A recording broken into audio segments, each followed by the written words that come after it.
Bonjour à toutes et à tous, bienvenue pour ces tirages du mois de mars. On va aller regarder un petit peu les énergies sentimentales par signe astro.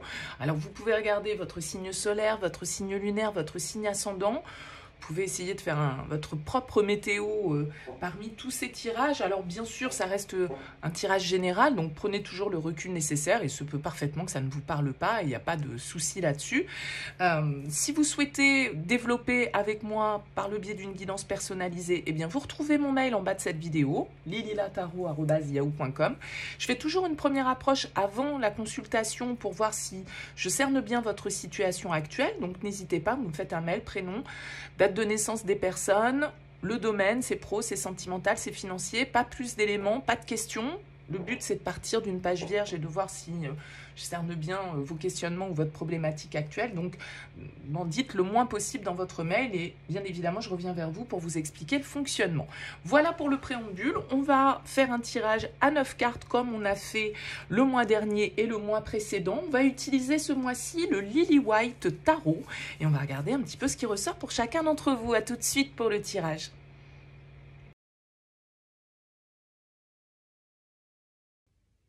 Bienvenue les taureaux pour les énergies de ce mois de mars 2025. Alors, on a une belle arcane majeure en dos de deck pour vous. On a le soleil qui est là, qui illumine votre tirage. On a le jugement qui ressort également ici et le pendu. Donc, on a 3 arcanes majeures. On a des deniers, pas mal. Ici, c'est votre élément. On a des cartes de bâton. On a des cartes d'épée et on a une carte de coupe. Donc c'est un tirage qui est quand même assez équilibré. Pas mal de personnages qui ressortent. Un roi de denier, ça peut être vous, c'est une énergie de terre. On a un roi de bâton qui est en plein centre du tirage, qui pourrait nous parler d'un signe de feu. Et on retrouve également un page d'épée et une reine de coupe ici en fin de tirage. Donc on peut avoir l'idée que peut-être dans votre vie sentimentale, il y a aussi d'autres énergies. Ça peut être les énergies d'une mère, ça peut être les énergies d'un enfant, d'un fils, d'un frère, que sais-je. C'est pas forcément d'autres énergies parce que tout le monde n'est pas libre. C'est pas toujours ça. Et on a deux fois le chiffre 3 qui ressort, 3 de denier, 3 d'épée. Donc peut-être qu'il y a l'idée d'une énergie tierce ici qui peut ressortir et influencer la relation. Alors, vous ouvrez votre tirage avec le jugement. Le jugement, pour moi, il parle quand même un petit peu d'un moment de vérité, d'un changement d'état de conscience. C'est un peu pour moi le bilan que l'on fait, les vérités qu'on doit avoir, comment dire, les vocations qu'on doit embrasser, les évolutions qu'on doit mettre en place. Vous voyez, on est un petit peu à ce carrefour de vie pour moi avec le jugement. Le jugement peut nous parler de pardon, peut nous parler de seconde chance. Peut-être qu'ici, on est dans un tirage émotionnel, pas forcément sentimental. Il peut s'agir de pardonner à un enfant, de pardonner à quelqu'un de sa famille, de pardonner à un ami, que sais-je. Mais il y a ce côté avec ce jugement, seconde chance, réconciliation, possibilité de faire revivre quelque chose. Alors, on a l'impression quand même ici, jugement, 10 de denier, on est dans des choses, c'est du lourd quoi, entre guillemets, avec la 10 de denier. C'est-à-dire que c'est pas refaire vivre quelque chose qui a été éphémère. On est quand même ici avec des énergies assez matures. On est dans quelque chose qui est assez construit avec la 10 de denier. Comme je le disais, c'est du lourd, c'est du sérieux. Alors oui, peut-être que il y a des valeurs qui n'ont pas été respectées. Ce 3 d'épée, qui est quand même sur cette ligne centrale, il vient nous parler de ça. C'est-à-dire que notre cœur, il a été blessé, ou on a blessé le cœur de quelqu'un avec la 3 d'épée. Il y a des mots qui ont été prononcés, qui ont pu nous heurter. Il y a une situation, une action, une prise d'initiative qui nous a déplu. Bon, voilà. Il peut y avoir un petit peu ce côté grief avec ce 3 d'épée qui est là, et peut-être que c'est en lien avec la famille, avec les valeurs, avec ce qu'on a construit, avec un sentiment de sécurité aussi, peut-être auquel on est attaché. En tout cas, ce roi de bâton qui est en plein centre, ça peut être vous, bien sûr, les taureaux, même si, comme je l'indiquais, ça peut être un signe de feu. Le roi de bâton, c'est celui qui entreprend.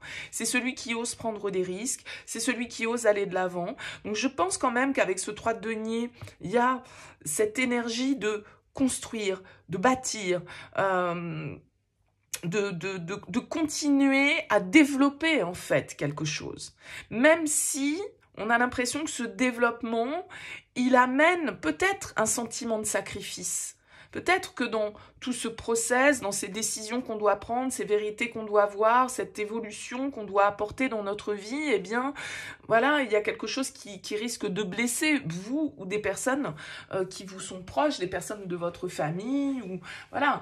Donc, je pense qu'avec le pendu, ici, on peut nous indiquer un besoin de prendre le temps, justement, hein, de réfléchir à peut-être au prochain cycle qu'on souhaite mettre en place, parce qu'avec la 10 de denier, symboliquement, on peut être arrivé au bout de quelque chose, d'une étape, en tout cas, d'un cycle de vie, que ce soit professionnel, que ce soit dans la matière, que ce soit par rapport à une famille qu'on a construite. Cette carte du pendu, elle nous invite à lâcher prise, à changer notre vision, en fait, sur la situation. Parce qu'il y a peut-être certaines choses sur lesquelles vous n'avez pas le pouvoir. Et ça peut être, par exemple, des tierces, des influences extérieures, beaux-parents, belle-mère, les enfants de l'autre, les amis, ou que sais-je. C'est-à-dire qu'il y a des choses que vous ne pouvez pas changer, sur lesquelles vous n'avez pas le pouvoir. Malgré tout, j'ai l'impression ici qu'il y a une communication, parce que le page d'épée, il va nous parler de ça, il va nous parler d'ouvrir, d'aller à la recherche des informations, de poser les questions qu'on a besoin de poser, d'aller chercher les réponses à nos questions, tout simplement. Et peut-être que c'est dans notre communication que les choses doivent changer avec ce page d'épée, peut-être que c'est une nouvelle manière de dire les choses, d'aborder les choses. Et avec cette reine de coupe à côté, il y a quand même beaucoup de bienveillance et beaucoup d'amour. Donc, ça veut dire qu'il y a peut-être un changement ici qui est nécessaire dans votre manière de communiquer avec votre environnement, avec votre entourage, avec votre compagnon. Le fait d'être beaucoup plus dans la sincérité et de ne pas avoir peur aussi d'oser parler de ce qu'on ressent. Parce que la reine de coupe, elle peut passer pour sensible, elle peut passer pour un peu émotive, etc. Mais en même temps, voilà, au moins c'est sorti. Et j'ai cette idée quand même avec le soleil ici, d'une éclaircie, d'une révélation, d'une bonne nouvelle, en fait, tout est bien qui finit bien, on pourrait dire, parce qu'avec le jugement et la 10 de denier, on arrive quand même au bout d'une étape. Il va nous falloir réfléchir à ce qu'on veut entrevoir pour la suite, et peut-être qu'avec ce 3 d'épée, il y a quelques déceptions qu'on doit essuyer, il y a quelques déceptions qu'on doit dépasser, qu'on doit surmonter, mais on a quand même ici deux personnages, comme je le disais, qui sont assez matures, qui sont assez sérieux, qui ont envie de construire, qui sont a priori plutôt compatibles. Maintenant, effectivement, est-ce que ça peut être une relation pour vous, les taureaux, qui se passe dans le cadre du travail? Parce que on a quand même ces énergies avec la 3 de denier, avec la 10 de denier. Peut-être que c'est une relation qui se vit, vous travaillez ensemble, ou en tout cas, il y a un lien professionnel. Peut-être que c'est ça qui complique, peut-être que c'est ça l'énergie de tierce, ou c'est le travail de l'un ou le travail de l'autre qui vient un petit peu impacter et nous blesser parce que l'autre n'est pas disponible, parce que l'autre, justement, est peut-être en pleine évolution de carrière ou en pleine évolution dans ses entreprises, dans ses projets, et du coup, on doit se contenter en tout cas, on peut être déçu, c'est pas forcément se contenter de miettes, ça aurait été trop excessif, il n'y a pas ce sentiment-là hein, dans le tirage.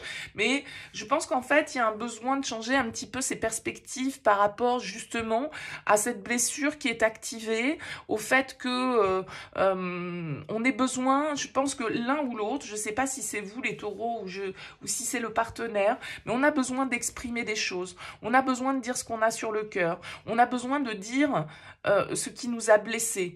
Et peut-être que c'est les activités de l'autre qui nous blessent. Peut-être que c'est son manque de disponibilité. Peut-être que c'est son environnement ou des personnes de l'environnement proche qui viennent nous affecter en fait. Hein. Mais bon, encore une fois, ici, rien de dramatique. On a ce joli soleil qui est là en dos de deck qui va nous indiquer une belle éclaircie et beaucoup de chaleur. Donc, pour ça, je disais, tout est bien qui finit bien. Mais il y a une petite épine ici qu'il va falloir retirer.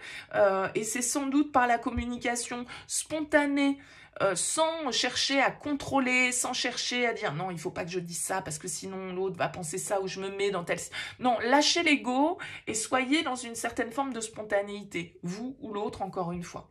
À vous de me dire en tout cas les taureaux comment ça aura vibré pour vous. N'hésitez pas à me faire un retour, c'est toujours intéressant pour moi d'avoir un petit peu vos ressentis.